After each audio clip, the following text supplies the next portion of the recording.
नमस्कार मंडळी, घरगुती रेसिपीमध्ये आपलं स्वागत आहे। आणि आज आपण मस्त अशी कारल्याची भाजी बनवणार आहे। एक नंबर चवीला लागते आणि अजिबात कडू होत नाही। तुम्ही एकदा अशा प्रकारची भाजी बनवली ना तर नेहमी तुम्ही ही कारल्याची भाजी बनवाल याची मला गॅरंटी आहे। तर रेसिपी पूर्ण बघा आणि त्यानंतर तुम्ही एकदा घरी ट्राय सुद्धा करा आणि मला कमेंट करून सांगा कशी झाली होती। अजिबात कडू लागणार नाही आणि ही वेगळ्या पद्धतीची आपली ही कारल्याची भाजी आहे। तुम्ही डब्यासाठी किंवा घरी सुद्धा बनवू शकता आणि ती जर खाल्ल्यानंतर घरच्यांनी वाहवा नाही केली तर विचारा, कारण इतकी सुंदर आणि टेस्टी ही आपली भाजी बनते। सुंदर अशी कारल्याची भाजी बनवण्यासाठी आपण इथेच हिरवीगार कारली घेतलेली आहेत। पांढरी कारली असतात ना ती घेतली तरी सुद्धा चालेल, पण इथं आपण हिरवी कारली घेतलेत। आता याच्या दोन्ही मागची पुढची बाजू काढून घेऊया आणि मध्ये कट मारून ना आपण यातलं बी काढून घ्यायचं आहे। बी जर थोडं जरी राहिलं ना तर कडू होतं कारलं, त्यामुळे पूर्ण आपण बी यातलं काढून घ्यायचं आहे। अशा प्रकारे बघा मी सुरीच्या साह्याने काढते बी। तुम्हाला असं नसेल जमत तर चमच्याची मागची बाजू असते ना त्यानं सुद्धा तुम्ही काढू शकताय। पूर्ण आपण यातलं बी काढून घेतलेलं आहे बघा, एकदम छान असं निघलेलं आहे व्यवस्थित बी। आता यानंतर याला आपण काय करायचं आहे की किसून घ्यायचं आहे। याचा आपल्याला किस बनवायचा आहे आणि या किसाचीच जी भाजी आपण बनवणार आहे ना एक नंबर टेस्टी लागते। तुम्ही नक्की करून बघा बरं का, आणि त्यानंतर मला कमेंट करून सांगा की कशी झाली होती, कारण अगदी वेगळ्या पद्धतीची आहे। तुम्ही खाल्लीसुद्धा नसेल इतकी छान आणि टेस्टी ही भाजी लागते। आता या दोन कारल्यांची बघा एक प्लेटभर किस निघलेला आहे। आता याला 4-5 माणसांपुरता हा किस किंवा याची भाजी बनू शकते किंवा एवढं पुरतं आहे आपल्याला।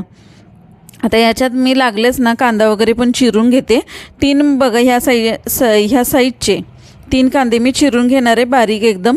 आणि आपण यामध्ये तिखट नाही वापरणार, तर आपण यामध्ये 4-5 मिरच्या घालणार आहे। म्हणजे काय होईल की तिखट मिरचीमुळेच आपण बॅलन्स करणार आहेत, लाल तिखट वगैरे वापरणार नाही आहे।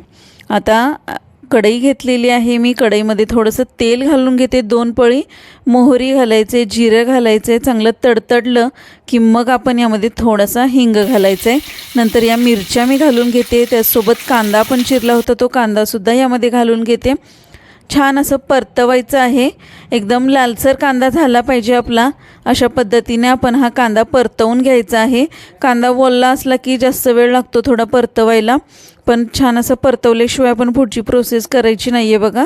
आणि मस्तपैकी लालसर कांदा झाल्यानंतरच आपण बाकीची फोडणी करायची किंवा आपण मसाले वगैरे टाकून घ्यायचे आहेत। तर आता आपला कांदा भाजून होतोय तर आपण कढीपत्तासुद्धा यामध्ये लागलाच घालून घेऊया। कढीपत्त्याने मस्त टेस्ट येते आपल्या या भाजीला। आता आपण हळद घातली यामध्ये आणि 1 चमचाभर साखर घालायची, थोडासा गोडसरपणा येतो। आणि आमसूल घातलं आहे, मीठ घातलं आहे चवीनुसार। आणि ओलं खोबरं जे असतं आपण किसून घ्या किंवा मी मिक्सरवर बारीक केलं आहे, अशा प्रकारे जरी केलं तरीसुद्धा चालेल। 2 चमचे मी इथं ओलं खोबरं वापरलेलं आहे। आणि त्यानंतर आपली ही जी कारल्याचा जो आपण किस केला होता तो किस यामध्ये घातला आहे। चांगलं परतवून घ्यायचं आहे बघा, मस्तपैकी ना सगळं एकजीव करायचं आहे, छान असं परतवून घ्यायचं आहे मस्तपैकी बघा। एकदम हिरवीगार आणि छान भाजी बनते ही आपली। लाल जर तिखट वापरायचं असेल तुम्हाला तरी वापरू शकताय, लालसर भाजी होईल तुमची। आणि आपण इथं आता हिरवी मिरची वापरल्यामुळे ना मस्त हिरवीगार आपली भाजी बनते। आणि एक वाफ काढून घेतली आहे बघा आणि चांगली शिजली आहे सुद्धा। थोडासा पाण्याचा शिंतोडा मारून जरी आपण झाकण लावून ठेवलं ना 5-7 मिनटं तरीसुद्धा आतल्यात छान अशी शिजते ही भाजी। वरून आपण कोथिंबीर आणि ओल्या नारळाचं कीस भुरभुरायचं आहे आणि मस्त अशी आपली ही भाजी टेस्टी भाजी तयार झाली आहे। तुम्ही एकदा जरूर ट्राय करून बघा आणि म्हणजे तुम्हाला समजेल की किती सुंदर आणि टेस्टी ही भाजी लागते। माझ्या घरी तर सर्वांना आवडते, तुमच्या घरीसुद्धा बनवून बघा, सगळ्यांना आवडेल, कारण खूप छान आणि ही टेस्टी भाजी लागते। एकदा जरूर ट्राय करून बघा।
वाटला, छान वाटलं ना? तर ह्या अशा छान छान रेसिपीज बनवण्यासाठी माझ्या चॅनलला लाईक, शेअर आणि सबस्क्राईब करायला अजिबात विसरू नका. थँक्यू.